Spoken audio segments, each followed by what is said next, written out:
that's what you do in newspapers. You know, if somebody has a good scoop, the first thing you want to do is obviate it. So I went through that. And then in 1974, December, for the New York Times, I wrote a story with 7 unnamed sources saying that the CIA, the American CIA, was set up after World War II as to fight communism around the world, part of containment. And at that time, I wrote a story saying the CIA, in violation of its charter, 1947 charter, had been asked by Johnson to monitor the peace movement, the anti-war movement, because he was convinced it was being run by Russia. You know, in America, even now, we've always viewed Russian gas and oil since the Kennedy administration. Russia is so much way up there, wherever it is, towards Siberia. I can't even tell you where, in the frozen Truscut, the frozen lands of the north in huge Russia. There's all this gas and oil. And they began to build the first pipeline in the late 50s, early 60s. And from the very beginning, we've always had, the American position has been that Russia was using gas and oil as a weapon. They were weaponizing it in the Cold War. We were always fighting the war of containment. And so in this case, the CIA was set up to fight overseas war. This is the story. It was denied for 4 months until the head of the CIA, Bill Colby, who later told me he did it to save the agency, went before Congress and was asked about it and said it was true. They had done the spying I wrote about. That I won prizes, fame for it. 3.5 months. And it took the CIA director to do it because other reporters couldn't find the story or didn't want to. And it was a long story. I wrote 7,000 to 8,000 words, and then I kept on writing about it. But still, so I'm used to a lacuna, a gap between writing a story. And don't forget, we had the United States go all out in the UN Security Council to stop an investigation, if you remember that. And they pushed everybody. The Russians, the Chinese, joined by Brazil, were the only countries to vote for an investigation, all-out investigation. And 12 countries on the, I think it was the Security Council, we pushed really hard to get that. Why? If we didn't do it. Why hasn't, I asked my friends in the press corps, I still have some, I said, at the White House news conference, the only question to ask the president is now, this took place last September. It's been what, how many months? You tell me how many months now. We're, God almighty, 9, 10, 8, 9 months. We're now in June, 9 months.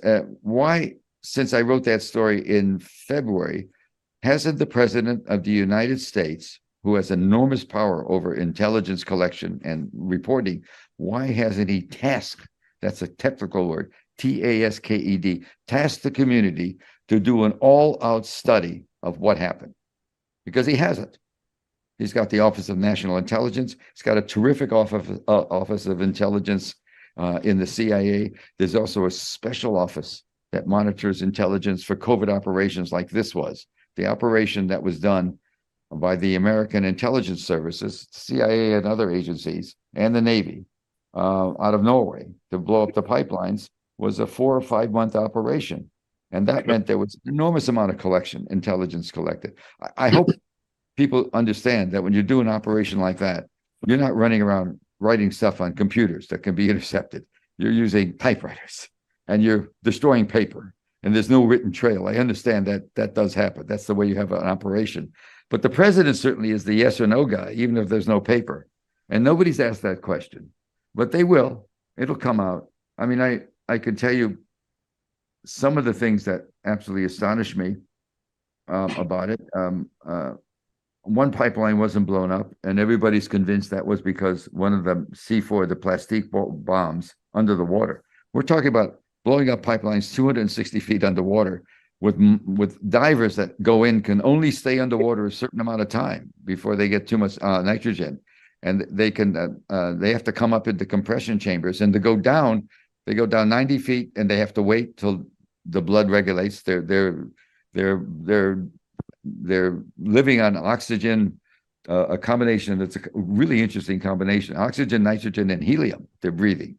And they go down 90 feet and they wait until they get normalized. Their blood pressure gets normalized. I guess nitrogen in the blood, it's called the bends.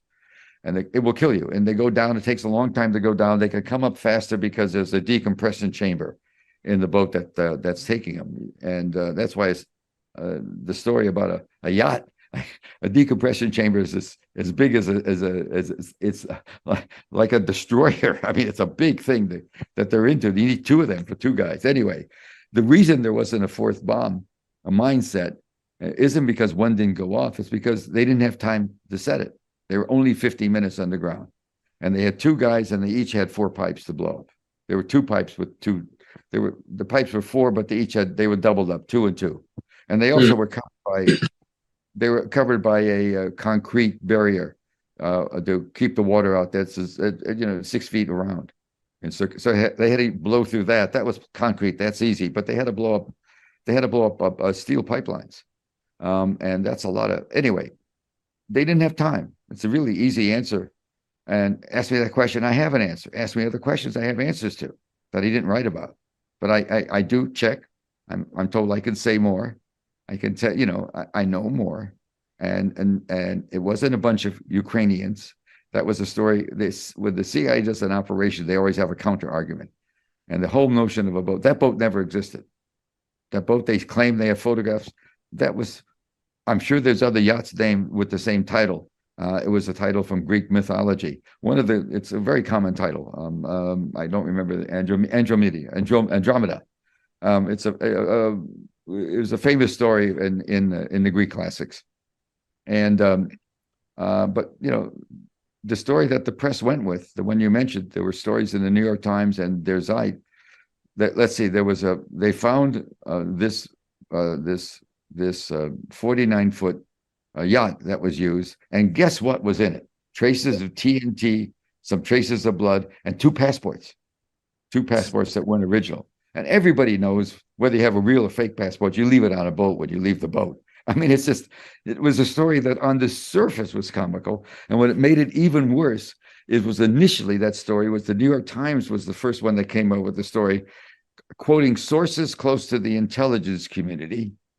And I will tell you that that's maybe okay, but I don't like to use sources close to anything. But anyway, and it was a story that said that they had another story that there was a group of Ukrainians had rented the boat like that and all that, done as if you could drop miners going down 260 feet from a yacht. But that's another story. We can argue about that all you want. Right. But the other thing they did that was amazing to me, that story came online early. The New York Times does a lot of work online. I'd say 80% of their subscribers, maybe more, certainly 50, 60 are online. The number of subscribers are 8 million online. And the paper is 700,000 or less than that delivered. And outside the city, very few. Anyway, I pay a fortune to get it here in Washington every day. $400 a month to get 3 months. It's a lot of money, $1,600 a month for a year for a paper. But there you go. I still read it. But what happened is Der Zeit saw it online, and they've been doing a similar story, but not from not from what the BND, which is the German International Intelligence Service, like our CIA or like the British MI6 or like your RAW. Your RAW does awful lot of good work around the world. Your research and analysis wing. They're good. They're plenty good. They don't get a lot of publicity, but they're plenty good, just like the ISI is across the way. They're both 2 tough intelligence services.